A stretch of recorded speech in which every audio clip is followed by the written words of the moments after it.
Oi, oi, meus queridos, tudo bem com vocês? Hoje eu trago a resenha do filme Jardim dos Desejos. Vamos lá?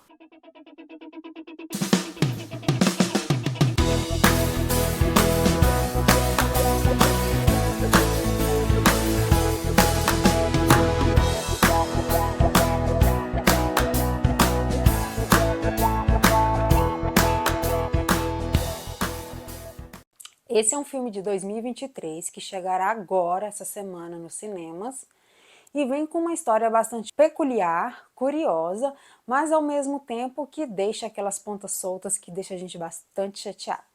A trama irá trazer a narrativa de Narvel Ruff, um horticultor meticuloso com mãos cuidadosas e uma devoção invejável.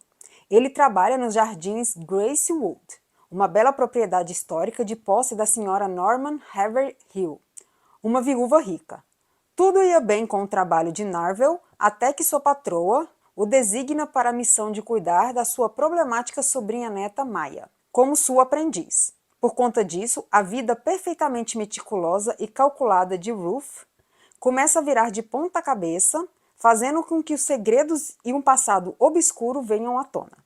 Bom, esse filme ele já começa mostrando pra gente Narvel trabalhando já como jardineiro e vai tendo relances da história dele. Então a gente entende um pouquinho da história dele, que ele tem um passado muito obscuro, muito sombrio e que envolve coisas de nazismo, coisas de morte e que agora ele tá a favor da polícia e a gente entende mais ou menos que ele deve ter ajudado a polícia em alguma coisa que também não é explicado, como se ele tivesse naquele programa de proteção à testemunha. E aí a gente vai vendo só esses relances dessas histórias dele que não são bem exploradas. Ele tem um corpo todo tatuado, com tatuagens bem pesadas, né, de caveira, a símbolos nazistas, entre outras coisas. E eis que ele trabalhando nesse jardim para Norma, senhora Norma, a gente percebe que ele não é apenas o jardineiro dela, que tem muita coisa por trás aí, né? E aí, eis que a Norman fala para ele que ele vai ter que cuidar, que ele vai ter que ajudar a ensinar a Maya, que é a sua sobrinha neta, que ela já perdeu o pai, já perdeu a mãe, então ela precisa de apoio, precisa ganhar dinheiro. E ele vai ser o professor dela. Só que ele acaba criando uma relação amorosa com ela, que assim, para mim já começa a ser bastante estranho, porque ela é uma menina muito nova, ela tem acho que 20 e poucos anos, e ele, pelo que deu para entender, tem 40, 50 anos ou até mais, e ter essa relação amorosa, e que é uma relação muito esquisita, muito estranha, muito mal desenvolvida dentro do filme. E assim, química zero, na minha opinião, porque não tem nem como ter química um casal desse. E essa questão, né, dele ser também aí amante da senhora Norma e de repente tá com essa menina e ele ter essa situação, né, ele é um cara extremamente meticuloso, um cara detalhista e essa coisa, né, que a gente sabe que ele tá ali com bastante mistérios no ar, porque ele é um cara extremamente sombrio, mas que não é explorado, não é divulgado, que a gente fica com aquela sensação quando termina o filme, né? E aí, o que aconteceu? O que é que deu pra gente tirar daqui de dentro? Nada. Ele é um filme extremamente complexo e cheio de camadas que, na minha opinião, não foram bem explorados e deixaram algumas cenas assim sem explicação e algumas cenas que até incomodam, de tão ruim, de tão fracas. Então tem uma cena que a Maia, ela usa drogas e pelo que, que deu a entender, o cara que vende essas drogas está ameaçando ela, está indo atrás dela. E o Narvel vai tentar ajudar. Só que a cena é tão mal explorada, tão mal feita, que dá incômodo de ver ele tentando agredir esses meninos, tentando matar ou não esses meninos que fizeram mal para Maia, fizeram mal para a senhora Norma. Então é uma coisa muito estranha. E a gente acompanha esses três personagens, né? O Narvel, a Norma e a Maia. Os três passam pelo processo de redenção, mudança e aceitação. E vem à tona todos os seus segredos, todos os seus medos que são revelados no filme, só que ele não soube explorar de uma forma que nós, telespectadores, nos apegássemos aos personagens.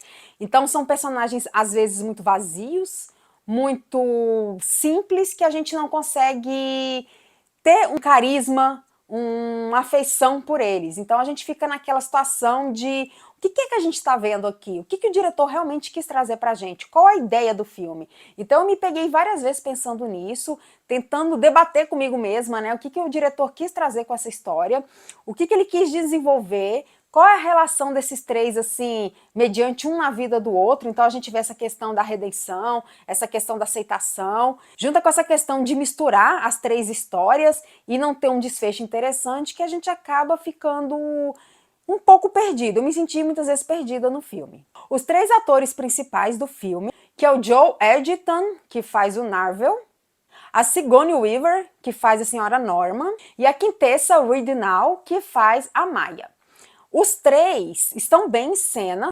Eles têm uma atuação boa, que eu acho que é uma atuação que realmente era necessária aqui, principalmente o Joel, porque ele traz essa coisa, dessa questão de uma pessoa que está ali cheia de mistérios, cheia de medos e conturbado com tudo aquilo, ele não sabe lidar com aquela situação, então ele consegue trazer isso muito bem pra gente, só que são atuações que não são memoráveis, como o próprio filme também. Então é um filme que tinha um propósito, que tinha um contexto muito interessante, uma história muito boa, que poderia ter sido desenvolvido, poderia ter sido destrinchada de uma forma diferente, se tivesse aí abordado realmente a história do passado do Joel, da Maya, da Senhora Norma, o porquê ele foi parar nesse jardim, o porquê eles têm essa relação, então seria muito bom. E aí ele deixou nessas pontas soltas, deixou muito a desejar. E curiosidades, antes da Quintessa entrar para o elenco, na verdade o diretor tentou trazer a Zendaya, mas acabou que não deu certo e colocou a Quintessa no lugar. Eu tentei, de todas as formas possíveis, me conectar com o filme, tentar pegar a ideia do diretor, tentar explorar, mas eu não consegui. Foi um filme que para mim foi extremamente cansativo, desmotivador e que não me trouxe nada a acrescentar. E assim, eu não sei, né, qual foi a intenção, mas para mim ela não teve um bom conteúdo. De acordo com o Termômetro Nerd, a minha nota é 3. Quem gosta de um filme de suspense e um drama que vai abordar uma história que poderia ser interessante, como eu falei, se ele tivesse tido um desfecho diferente, se ele tivesse sido explorado de uma forma diferente, né? Explorar aí o passado dos protagonistas, poder ter mostrado melhor essa interação, o filme teria sido muito bom, mas infelizmente ele deixa muita ponta solta, muitas questões no final, que deixa a gente extremamente confuso. A gente começa e assim, começa uma cena, vai para outra. É um filme que te deixa bastante desmotivado. Então essa foi a sensação que eu tive quando eu estava assistindo esse filme. Então não é um filme que assim eu possa recomendar e falar vá ao cinema, assista, vale a pena. É só para quem realmente gosta desses filmes bem diferenciados, bem cult. Fica por sua conta e risco ir ao cinema ou não para assistir. O Jardim dos Desejos estreia dia 30 de maio nos cinemas. E se você gostou desse vídeo, não esqueça de seguir o nosso canal, curtir, comentar, compartilhar. Se você já assistiu o Jardim dos Desejos ou vai assistir, comenta aqui embaixo. E até a próxima!